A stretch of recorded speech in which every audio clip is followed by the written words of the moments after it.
Hum?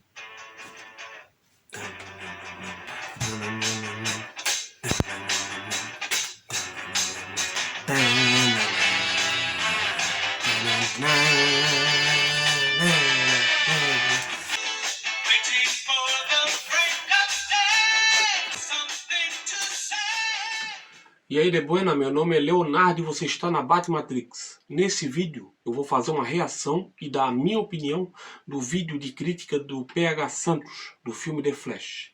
Já fiz o vídeo de crítica dele sem spoiler, vai estar na descrição, assim como o meu vídeo de reação do vídeo dele também vai estar. Sem prolongar muito, vamos pro vídeo. E aí, gente, esse é o vídeo com spoilers do filme Flash 2023. Tem um vídeo sem spoilers, que é o vídeo de crítica, tá? Tá aqui na descrição, é só você clicar direitinho lá, que vai pro sem spoilers. Se você já assistiu e quer uma conversa um pouco mais solta, é esse o vídeo, mas tem muita coisa lá do vídeo sem spoilers que eu não vou repetir aqui não. Então é bom que uma hora ou outra você assista os dois. Deixa o like, se inscreve no canal, você já sabe como é que faz. Também deixe seu comentário com suas opiniões aqui dos assuntos que eu vou trazer. Com certeza. Peço um pouco mais. Eu já assisti o vídeo 3 vezes, eu fiz esse vídeo 3 vezes, já era para estar pronto, mas tive problemas 3 vezes e 3 vezes de 1 hora de vídeo cada uma. Vou ser mais objetivo nos meus comentários nesse vídeo, porque o vídeo dele tem 20 minutos, mas o que eu não falar aqui, eu vou falar nos próximos vídeos de reação de outros canais focados em crítica, análise e opinião de filmes, séries e etc.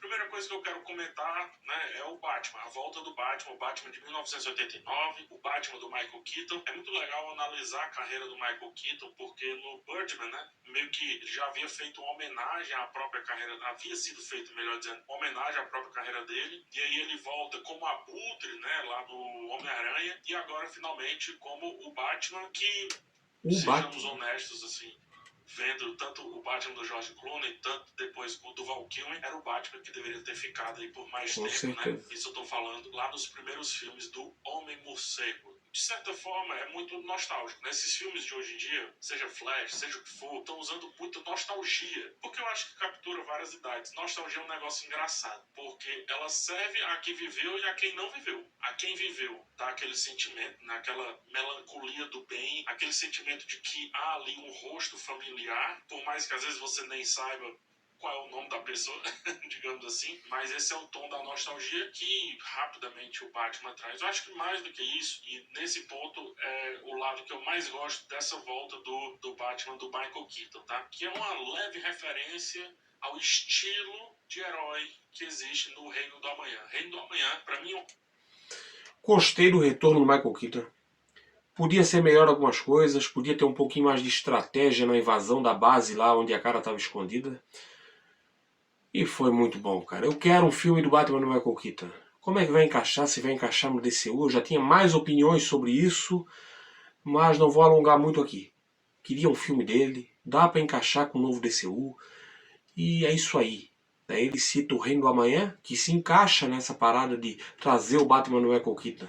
Porque o Batman do Reino do Amanhã usa um exoesqueleto. O que é um exoesqueleto? Para quem não sabe, é um esqueleto externo que, além de proteção, aumenta a força. Né? Ou seja, mesmo com mais idade, ele poderia ser útil. Mas não que ele fosse ativo o tempo todo. Né? Ele poderia ficar ali como estrategista e, em alguns momentos, agir em campo. Né? Vamos lá. Ao estilo de herói que existe no Reino do Amanhã. Reino do Amanhã, para mim, é uma das minhas graphic novels favoritas ali de super-heróis, etc. Ela traz esses super-heróis mais cansados, né? Mais coroas também, ou seja, mais velhos, cansados, meio desapegados da humanidade, né? Que é como a gente vê esse Batman do Keaton ali. Um cara que meio que já tinha desistido. Mas o Reino do Amanhã debate um pouco sobre isso, eu não vou dar spoiler sobre. Uma vez herói sempre dá aquele sentimento de heroísmo, né? Sempre existe, melhor dizendo, aquele sentimento de heroísmo. E ao final, quando o Keaton, né, o personagem do Keaton morre nos braços do Barry Allen e agradece por ter voltado, é muito esse sentimento. O que, se você pegar, esse sentimento passa para o ator. O Keaton já falou várias vezes da relação dele com o Batman, né, com o personagem, com o passado dele, etc. Mas, cara, viver um personagem que foi tão icônico, ele é um dos pais fundadores dos filmes de quadrinhos como a gente vê hoje, não tem como fugir disso, né? Ele voltar, imagino que seja também para ele um sentimento muito interessante, carregado desse sentimento parecido com o dos heróis que desistem da humanidade, assim como o Keaton desistiu desse tipo de filme, e agora, nesse filme específico, volta I a am conhecer um Batman. personagem hiper, ultra clássico. O impacto dessa trilha do Danny Elfman é lindo, cara, é nostálgico, como eu disse, né? Me coloca, sei lá, num PHzinho de 12, 11 Cara, anos de idade, vendo aqueles filmes e tudo. E é pra isso que eles fazem, né? Vamos combinar. Pra isso e também pra tapar buracos de um filme que é todo remendado. Esse Flash 2023 é... cara, eu vou dar uma parada. Cara, como eu já disse, eu fiz esse vídeo 3 vezes. Todas as vezes que eu vi essa parte aí, ó, o visor ficou... Gostei das partes, não vou dizer é perfeito, não é. Gostei das partes dele, tanto cena de ação como as conversas. Sobre aquela parte ali que ele falou do Batman agradecer pro Flash ter voltado, né? Na hora que ele volta da missão de resgatar a cara, ele tá costurando um ferimento e ele olha pro espelho e dá uma sorrisinha. Ele gostou de voltar, né? Provavelmente vamos ver isso no filme do Indiana Jones também, que passou o trailer. E eu fui com a minha avó, hein? Minha avó tava lá. todo remendado, acho que não tinha como ser diferente. Dado todos os problemas que ele teve com o protagonista, empresa, etc., isso eu expliquei na crítica, ele é todo remendado. E o Batman vem dar esse remendo porque quando você tá se perdendo do tipo, cara, beleza, esse conflito do Flash eu já vi em outras mídias, na TV, por exemplo. Acho que esse conflito se resolve rápido, não? Aí vem o Batman que aí dá uma substância ao filme, né? É pra isso que ele serve. Tanto o Batman como a Supergirl, né, digamos assim, são argamassa de um filme cheio de buracos. Esse é o grande ponto.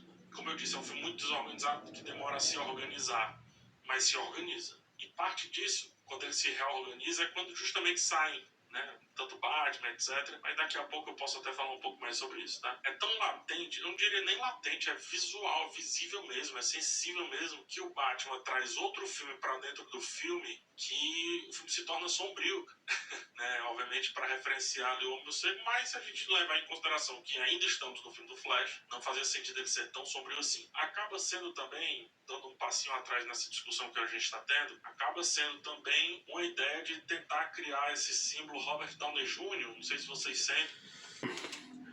Eu vou falar aqui de um pouco da opinião, porque quem tá me vendo aqui sorrindo deve achar que eu tô muito feliz com tudo no filme. Não. O filme é cheio de problemas, cheio de conveniências, cheio de coisa que podia não ter. Não que isso diminuísse a duração do filme. Eu acho que podia ser colocar outras coisas, como tinha, né, na versão original. Mas o Flash, tem hora que eu gostei, tem hora que tá lá numa cena dramática ele vem falar de ursinho de pelúcia, o outro... Tem uma hora que ele dá umas risadas que eu... Na hora da mansão Wayne, né? Ele chega lá, né, aparece o Batman, tá com a frigideira. Ele pega a frigideira, o Batman taca um pedaço de madeira lá, um rolo de macarrão. Ele defende com a frigideira. Depois o Batman taca um negócio pra cortar pizza. E daí ele dá uma esquivada e dá uma risada. Eu dei uma risada. Divertido. Divertido aquilo ali. Mas cheio de problema, né? CGI...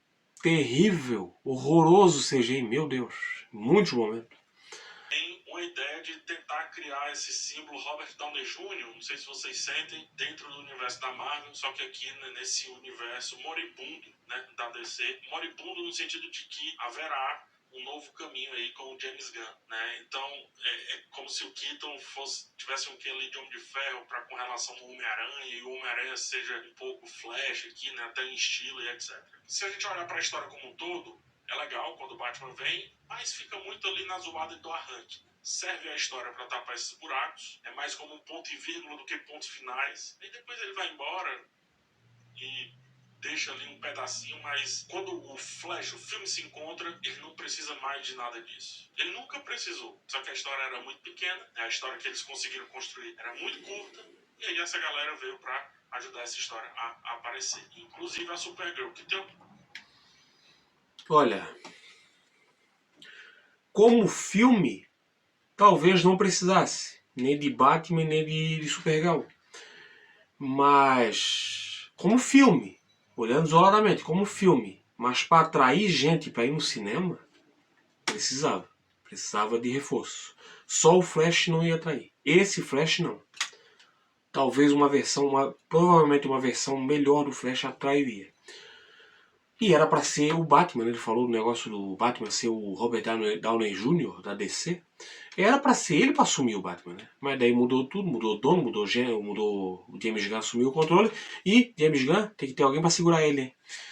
Participação muito rápida, muito rapidinha, mas essa atriz, a Sasha Calle, olha, com certeza. Quase toma um filme de assalto ali. Na Supergirl, o Batman também, mas a Supergirl quase toma um filme de assalto, tanto que tiveram que arrancá-la. Né? Tiveram que arrancá-la do filme, porque senão o Flash perderia mais ainda a força que ele já estava perdendo com o número de referências e homenagens que vinham sendo feitas. E aqui teve cena que foi alongada, ou seja, poderia tirar algumas cenas ali daquele início, 55 minutos, tem coisas boas no meio. A cena do Ben Affleck foi legal, a despedida, a conversa dele com o Flash, legal, podia ser melhor, mas tudo bem, merecia uma despedida. A mãe dele, a mãe do Flash e o pai também, a relação deles ali foi legal. Tirando algumas coisas, né, que eles colocam, algumas coisas, eu vou ali fora, né, fazer o número 2, né, pra quem viu vai entender. Ridículo aquilo, né. E fazem o Batman dizer algo semelhante, né. Mas a cena da entrada da mansão Wayne, aquela música, cara, tem ponto positivo. Tem pontos positivos e pontos muito negativos, né? Podia tirar aquele tempo com aquela zoeira lá dos 55 minutos, deixando as coisas boas, e construir melhor o Batman e a Supergirl. Dá mais tempo para eles no filme também. E mesmo com a Supergirl, o Flash poderia ser quem resolve o problema, assim como foi feito na Liga da Justiça. Né? Homenagens que vinham sendo feitas. E aqui, falando sobre elas, né, referências e homenagens, tem uma reflexão bem bacana sobre por que a DC não desistiu desse filme, como outros foram deixados de lado. Mas a DC não desistia e tem um motivo. É porque o filme ele soa como ou uma continuidade possível a partir das várias pontas soltas que ele deixa, ou seja, pode haver um universo e outro, e a DC, né, o Warner, etc., espertos, eles vão deixar essa ponta por aí, porque vai que um dia eles precisem, bem como também, uma vez que entrou o James Gunn ali no circuito, eles puderam fazer qualquer coisa com esse filme. E ao poder fazer qualquer coisa, eles começam a trazer elementos nostálgicos que pode colocar o filme, eu acredito que isso vai acontecer, né? É um pouco de futurologia aqui, mas que pode colocar o filme no imaginário da cultura pop. E o ponto de vista é hiper divertido, porque nostalgia, como eu disse, vem de fácil. Então, concordo com ele. É um filme divertido e não tem que ser colocado em prateleira de comparação de filmes com proposta mais séria. Né? Por exemplo, o Homem-Formiga e o Capitão América, Soldado Invernal e Guerra Civil, Guerra Civil também tem Homem-Formiga, são propostas diferentes. Entendeu? Tu vai comparar o Homem-Formiga como um filme divertido, ninguém esperava tanta coisa também, mas tu vai colocar ele aonde? Ali em comparação Guardiões da Galáxia, Esquadrão Suicida, do James Gunn, né? O Flash está nessa prateleira aí. Não é tão bom quanto Guardiões da Galáxia e Esquadrão Suicida. Não é melhor do que esse filme. E Thor, né? O terceiro, Ragnarok, e o quarto, o Amor e Trovão. O quarto é pior. Né? O quarto pra mim é pior do que o Flash, o Amor e Trovão. Mas o terceiro é melhor. Mas a prateleira é essa. Né? Filmes que não se levam muito a sério. Defeitos, tem defeitos, ponto positivo.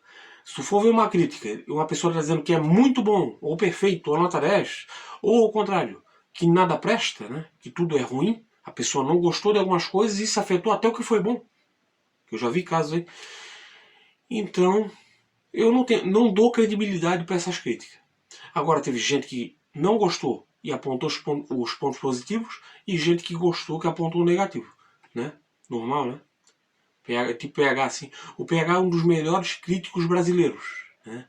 Ele é coerente. Tanto é, quando eu fico quieto, é porque o negócio tá bom. Né? Quando eu não paro para questionar, questionei ele alguma vez aqui? Questionei, mas foi um questionamento bem pequeno, né? que pode colocar o filme, eu acredita que isso vai acontecer, né? É um pouco de futurologia aqui, mas que pode colocar o filme no imaginário da cultura pop de um ponto de vista hiper divertido, porque nostalgia, como eu disse, vem de fácil. Então, resumindo, ele é uma grande de despedida, assim, parece uma grande despedida, mas ainda deixa espaço para a possibilidade de continuações em outros, né, a partir de outros universos ou de elementos bem específicos. O final dele é bem evidente isso, quando ele traz o Jason Momoa, ele traz até o George Clooney e etc. É como se ele serviço de suporte, não necessariamente para o que virá, mas caso o que virá não dê certo, eles conseguem pegar esse fio e remendar mais uma vez. O Myla... Gostei da participação do George Clooney, hein? Já sabia que ele ia aparecer, mas gostei. Ele tá com cara de Batman agora, né? O Coroa voltou, o Coroa continua bonito, né? Tem que falar real, pô. Né? Legal esse lance dele poder ser qualquer coisa, né? Ele vai cada vez mais podendo ser qualquer coisa e vira essa grande... uma bola de neve que do ponto de vista pra narrativa, como eu falei na crítica, é muito ruim. Mas do ponto de vista comercial, cara, isso dá certo, naturalmente isso dá certo, assim. Quando eu falo do ponto de vista comercial, não é necessariamente bilheteria. Do ponto de vista mais... o que se entranha depois na indústria da cultura, né? Se entranha depois do imaginário da cultura pop. Eu acho que esse filme ele vai se entranhar direitinho, cedo ou tarde. Um exemplo disso é trazer o Nicolas Cage, né? Quando você traz ali a figura do Nicolas Cage. Gostei também. CGI tava razoável, tava aceitável o CGI. Gostei da cena. Mas ele vai falar aí, esse filme aí, não se iluda. Esse filme, se fosse feito, ia ser uma das piores coisas já feitas. 200% de chance, né? De um gráfico de 200%. Mas gostei da cena no filme. Exemplo disso é trazer o Nicolas Cage, né? Quando você traz ali a figura do Nicolas Cage, é um filme que necessariamente está querendo brincar com o imaginário, né? Um filme que necessariamente está querendo, de alguma forma, tocar em sentimentos que ficaram por aí mal resolvidos, digamos assim, pelo caminho das várias DCs que houveram na história do cinema. E, falando em Nicolas Cage, aqui um parênteses, aparece o Nicolas Cage lutando contra uma aranha, né? Tem uma explicação detalhada disso, porque isso é uma referência ao filme que não existiu, do Kevin Smith, do Tim Burton, Nicolas Cage, que é o Superman Lives, né? Nos anos 90 houve uma tentativa de fazer um filme chamado aí Superman Lives, com o Nicolas Cage no papel do Superman, e o roteiro ele estava sendo escrito pelo Kevin Smith. Embora o filme nunca realmente tenha sido concluído, ele se tornou um pouco de uma lenda no mundo dos quadrinhos, no mundo do cinema, no mundo da cultura pop. E em um dos rascunhos do roteiro, o produtor, o John Peters, ele pediu ao Kevin Smith que colocasse ali uma luta entre o Superman e um aranha gigante, justamente no terceiro ato do filme, quase como um dos principais vilões. O Peters, né, ele supostamente acreditava que as aranhas eram as predadoras mais ferozes da natureza e que, portanto, seriam um inimigo muito digno para o Superman. Entendeu tudo do Superman. Mas eu gostei da cena. Gostei da cena. Mas Kevin Smith, esse cara aí, e na época tinha aracnofobia, né? Tava na moda esse negócio de aranha. A tal aranha gigante do filme, ela nunca aconteceu, mas agora aconteceu. Né? Nesse multiverso aí, a partir da cronosfera criada no Flash. Né? Isso virou, eu acho que, piada nos quadrinhos também, em outros cantos, e agora trazem para o filme, aproximando inclusive os filmes cada vez mais aos quadrinhos, ao que representa os quadrinhos, né? Uma certa bobajada, mas uma bobajada de vez em quando que dá para se divertir. Falar da atuação aqui do Ezra Miller, tá? Gosto. Realmente, é uma bobajada, dá pra se divertir, tem coisas engraçadas ali, mesmo no meio, daí eles colocam no meio piadas sem graça, piadas que pra mim não são nem piada e muitas vezes quebra uma cena boa, é quebrada por uma piada que não é engraçada e tira o peso da cena, né? Isso é feito em muitos outros filmes. Tá? Gosto. Ele tem várias atuações ao longo do filme. O roteiro não utiliza muito bem, mas ele tem um personagem um pouco mais adulto, mais sério, tem um personagem um pouco mais fanfarrão, e tem um personagem um pouco mais piadista, e ao mesmo tempo tem meio que esse vilão. Então são vários Ezra Millers. Ele em si, o trabalho dele é bom, é bem dirigido, pena que o roteiro ele não sabe o que quer, a hora que quer. No final acaba meio amorfo, ou seja, sem forma definida, né? Acaba que essas mudanças não servem tanto à história. É só uma percepção bacana ali de entender uma atuação muito bem feita do Ezra Miller. Tem uma discussão sobre... Não concordo com a parte do muito bem feita. Bem feita? podia ser melhor e muitas coisas não são culpa dele, são culpa do roteiro que inventou de colocar piada no meio. Definida, né? Acaba que essas mudanças não servem tanto à história. É só uma percepção bacana ali de entender uma atuação muito bem feita. Sem passar pano pros crimes que ele cometeu, né? Sobre as opções que ele tem na vida dele, nada contra, a escolha dele, quem cuida da vida dele é ele, como eu já falei em outro vídeo. Do Ezra Miller. Tem uma discussão sobre a evolução do personagem dele e como isso contrasta com as linhas do tempo, porque eu trouxe na crítica, né? Ele é um personagem sério e brincalhão ao mesmo tempo, na primeira linha do tempo. Quando rompe a linha, ele se divide em dois, né? Então ele passa a ser um personagem só sério e outro personagem só brincalhão, né? É uma pena o roteiro não ir a fundo nisso, cara, porque tem um muro tão legal aí de discussão. Tem, concordo com ele, podia ser melhor abordado. Muitas boas ideias mal aproveitadas, mal executadas. E falando de crimes, o Flash tem umas 2 vezes no filme que ele rouba algumas coisas, né? Dava pra fazer de outro jeito, né? Engraçado não é, e a gente já pega na hora, né? É um muro tão legal de, sei lá, de criar alguma coisa, de criar alguma reflexão sobre os vários erros que nos habitam. Mas o roteiro, coitado, não consegue fazer isso aí, né? Ele fica à margem disso, tá? Agora, com relação a esses vários Ezras saindo da atuação, em termos de aparência, é muito óbvio, é muito gritante como realmente as refilmagens mudaram o filme. Assim. O final isso é muito óbvio. O final do filme, final, últimas cenas ali, é um outro Ezra Miller. Tentaram jogar muita maquiagem nele, seja o que for, não sei o que é que aconteceu, mas é um outro Ezra Miller, né? No meio do filme também tem umas aparências muito diferentes dos... Eles poderiam ter utilizado isso para justamente criar mais do que 2 Ezra Millers, digamos assim. 2 Barry Allen, né? Com certeza. Poderia criar, sei lá, uns 4, uns 5, aproveitando essa ideia da refilmagem. Mas... Olha, eu já tinha falado isso em outro vídeo, mas aqui eu vou fazer o comentário mais curto. O PH tá vindo com umas ideias aí que são melhor do que foi executado no filme. Porque às vezes tu vê gente dando opinião, pessoas, às vezes comum, não é nem crítico, só uma pessoa comum dando uma opinião, que vem com umas ideias, eu acho que poderia ser feito desse jeito, mas aí tu vê a ideia do cara, e eu penso, ainda bem que ele não tá envolvido nesse filme, né? Porque essa ideia é pior do que o que foi feito. E o que foi feito já não foi bom. Né? Eu gosto da atuação dele, de todas as polêmicas aqui, analisando o trabalho em si do cara, mandou bem, foi muito interessante. Voltando para a história, o Paradoxo, seu vilão, é muito legal. Mais uma coisa que o filme trabalha muito mal, porque o Paradoxo em si, e não o Dark Flash, porque o Dark Flash ele não é o vilão. O vilão ele é o paradoxo criado a partir da ideia do Barry Allen. Cara, se isso traz desde o começo, e a gente não, eles, né, criam um emaranhado de mistura entre Dia da Marmota, multiverso e No Limite do Amanhã, né, mas com a história correndo, sem ser repetitiva, esse vilão seria sentido do começo ao fim do filme. É tão crasso, isto é tão evidente, é tão gritante que eles não souberam trabalhar a excelente ideia do paradoxo como um vilão que traz o Zod. Concordo com ele, mas isso deveria ser pensado, né? Pensado e fazer sentido dentro da proposta de viagem no tempo, porque viagem no tempo não tem regra, tem várias versões de viagem no tempo.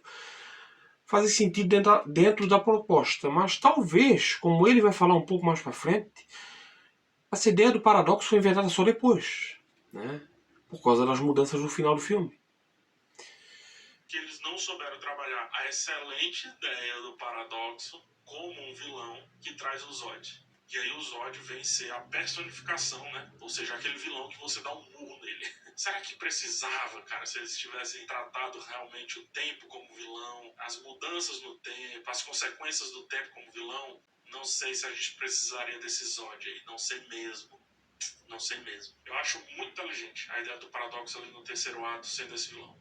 Muito inteligente. Muito inteligente mesmo. Pena que a solução, como ele passa pouco tempo, né, em evidência, a solução parece simples, ela não é simples. Mas tem um salto, né, nem temporal. Cara, essa cena, isso é um dos pontos que eu vou dizer, pode até parecer bobo, mas na hora que o Flash vê, naquela cena que ele vai correr no prédio ali, na hora que o Flash vê os bebês, ele olha pra cima, Ele tá lá que tem um negócio que ele precisa se alimentar para usar energia, né? Coisa que não vai ser mais abordada no filme, né? Como outras coisas, por exemplo, a fricção. Tem uma hora que o Flash mais jovem sai correndo, a roupa queima. Daí no final, esse Flash mais velho, corre de terno e não queima a roupa. Ou seja, não faz sentido dentro do próprio filme. Daí se tu colocar que isso faz parte de um universo, sentido é uma coisa que tu não... Essa palavra perde até o significado. Mas ali quando o Flash vê os bebês e corre, cara, ali eu me arrepiei como em muitos momentos, né? Que aquilo é coisa de herói, cara. Mas daí o que acontece depois, aquele CGI terrível, né? Dá uma diminuída, né? Narrativa, ou seja, tem um salto na narrativa, tem um corte muito brusco entre a ideia do Barry Allen e a execução, que fica parecendo muito fácil sair de um paradoxo que é extremamente complicado. Por isso merecia um filme todo para ele. Você quer saber um filme cujo paradoxo ele é o vilão? É o Questão de Tempo. Questão de Tempo é um filme que dá uma agonia tão grande. Cara, assisti o filme, bom. Filme bom, hein? E ó, pra quem tá vendo os vídeos aí, pra me dizer que o filme é bom. Entendeu? Não curto muito essa parada de comédia romântica. Não vejo muito. Mas envolvia viagem no tempo. É uma viagem no tempo romântica. Né? Tem a comédia romântica. Essa é uma viagem do tempo romântica. Ó, aprovo. E vou indicar outro. O Predestinado, do Ethan Hawke.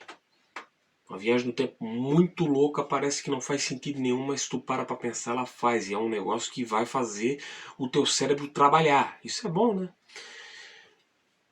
Apoio. E outra coisa que ele falou. Tem um coração, no vídeo sem spoiler do The Flash. Ele falou, esse filme tem um coração. Tu tem que procurar, mas tem. Né? Esse aqui, tu não tens que procurar. É um coração que tem um filme dentro. Continuando. Essa questão de viagem temporal, que toda vez que ele faz viagem, modifica. Tô parecendo muito fácil sair de um paradoxo. O vilão é o Questão de Tempo. Questão de Tempo é um filme que dá uma agonia tão grande com relação a essa questão de viagem temporal, que toda vez que ele faz viagem, modifica tudo, e não é dia da marmota, não é. Não existe ali um dia sendo revivido todo o tempo, a história tá correndo. É tão angustiante o que Questão de Tempo faz com relação a tempo, que começa a dar medo do cara decidir, né, influenciar no tempo. Você, espectador, assista esse filme e me diga se eu tô mentindo. O espectador fica receoso de participar daquela escolha daquele personagem. E isso é um exemplo perfeito de como o paradoxo se torna não só algo existente ali para ser trabalhado no roteiro, mas de fato um antagonista. Né? Pode perceber como isso, se aplicado ao Flash... Cara, e a limitação até onde o cara pode ir, porque tem uma hora que ele vai além do limite e ele vê a consequência e vê, não posso voltar além daquilo ali. Não é nem aquela parada, tu só pode voltar até onde a máquina do tempo foi criada. Não, tu não pode voltar além de coisas que fazem parte da tua vida. Tu não pode voltar. E no final, na hora que eu percebi aquilo, cara, porra, cara, ele não vai poder mais ver aquela pessoa.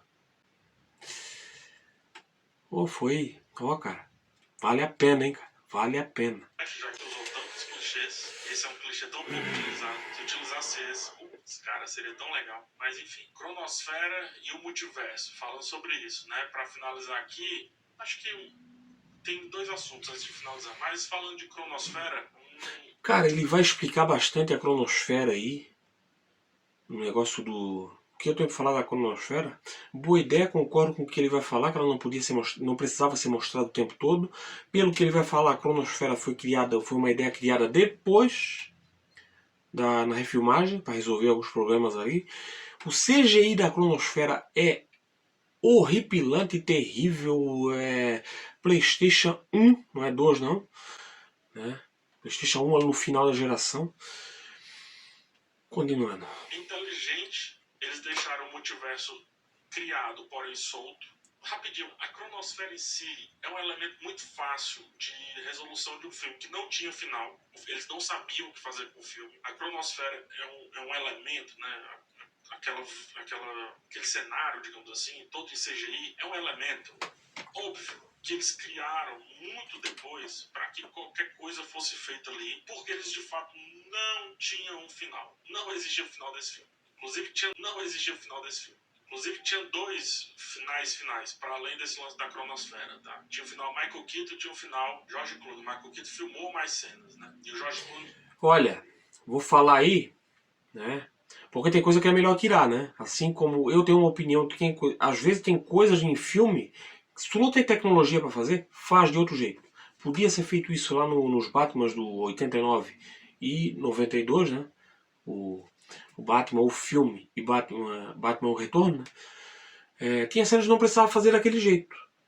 A cena de planagem do 2 até que é boa, né? Mas no primeiro tem muita cena que não precisava ser feito daquele jeito. O Batman podia chegar escondido nas sombras, não precisava vir de cima. Uma coisa lenta, uma coisa... não é legal, né? Se é esse Batman aí, com a tecnologia de hoje, ele resolvia várias situações ali muito rápido, né? Aquela lá da Ace Química, nossa, aquilo lá ele resolvia em segundos. É o final de todos. Então só pra você ver como realmente a coisa foi se montando nos 45 minutos do segundo tempo. A ideia da cronosfera é muito boa, mas o visual me incomoda um pouco, porque qualquer coisa pode acontecer ali. Qualquer coisa. E de novo, se trata a ideia do paradoxo, ou seja, os problemas temporais, como antagonista de fato, acho que nem precisava de cronosfera. Estabelece uma viagem no tempo, como que se viaja no tempo, e pronto. Né? Usa só o blink, né? Usa só o piscar, usa só o corte seco ali na montagem, tá? Mas, voltando, esse lance da cronosfera se torna legal, apesar disso que eu falei, se torna legal quando traz esses vários mundos, né? Essas várias cronosferas, essas várias esferas de tempos de Hollywood, digamos assim, de tempos da cultura pop, porque aí o filme ele deixa engatilhado que a partir dele qualquer coisa possa acontecer. E isso para Warner é muito interessante. Não chega a ser um flashpoint, né? Ou seja, um evento que realmente segregou nos quadrinhos os vários mundos e etc. Não chega a ser isso, mas é que é utilizado para deixar um fio solto que um dia pode ser capturado, como eu já disse. Agora falando sobre o final do filme, explicando um pouco, não sei se cabe tanta explicação, porque eu acho que... Eu vou falar aqui um pouco sobre o Flash mais jovem. Tem momentos que é ridículo, tem momentos que ele dá aquela risada é bizarra, mas eu dei risada que aquilo é engraçado, em alguns momentos. Um deles é a cena da cozinha, né? Ele dá uma esquivada, dá aquela risada, cara. Mas, cara, ele começa a criar gostar da cara, né? E do Batman também, né? E quando acontece o que acontece lá várias vezes, ele quer resolver aquilo, cara. E isso aí, vendo pela segunda vez, cara, o outro tava parado lá porque ele já tinha decidido, né, o que ia fazer. Não tinha que fazer mais nada, não tinha jeito. Não tinha jeito de fazer. Tinha que voltar lá e desfazer o que ele fez, né? De botar a lata no carrinho. E quando ele chega no... volta pra lá, né? Porque tá aí a versão mais... ele queria resolver, né, cara? Chega uma hora dá até pena daquele cara. Porque ele não queria perder aquelas pessoas. Ele queria dar um jeito de resolver. Ele vai voltando e voltando e voltando. E não tem jeito de resolver aquilo, cara. Não tem jeito. E daí tem um paradoxo do paradoxo, né? Que a versão paradoxo, né? O Flash paradoxo mata o Flash mais jovem. Mas daí tem o paradoxo, que é... se a versão mais jovem não ficar mais velha, não tem versão mais velha, né? Paradoxo. Isso é um paradoxo, né? Tem um tal de paradoxo do avô, né? Se você impedir o seu avô de ter o seu pai, ele não tem seu pai, não tem você e assim por diante, né? E ele não volta, como ele falou ali da cronosfera, ele não volta para o universo inicial. Ele volta para outro. Só que já que ele desfez aquilo lá, os outros universos podem continuar existindo, todos que apareceram ali, e o do Batman e a cara também, pode estar lá. E pode ter alguma maneira de trazer eles para o nosso mundo, caso precise, né? E também fazer filmes deles, né? Do Batman com a cara. Daí tu traz uma ameaça e o Batman usa um traje, né? Um traje de batalha mesmo. Tem uns trajes de batalha que o Batman usa, usando tecnologia kryptoniana e já mistura com outras coisas ali, para os dois agirem juntos, né? Agirem juntos. A DC não faz isso porque ia ficar muito parecido com o Flash. Em alguns momentos é usado nos quadrinhos. O Batman usar trajes de combate para... Ele usou no Batman vs Superman, né? Em filme. É bem simples, tá? Existem 3 Flashes, né? O Flash original, o Flash alternativo, que é o Barry Allen jovem, digamos assim, e existe o Dark Flash. O Dark Flash é um personagem mesmo, eu não sei se eles já estão traduzindo como Flash sombrio, mas na época que eu li era Dark Flash mesmo. Na época era meio que feito de kryptonita ali, que inclusive é mais ou menos o que acontece aqui, mas enfim, tem esses 3 Flashes, né? A cronosfera original, quem cria é o Flash. E outra coisa, o próprio filme mostra uma coisa que o Flash poderia ser... O Flash, o Paradoxo, podia ser um inimigo para enfrentar a cara. Porque aquele metal que passa no braço dele é metal kryptoniano. E tem uma HQ, não sei se é só nessa que aparece isso, o metal kryptoniano em contato com o nosso Sol também fica mais resistente.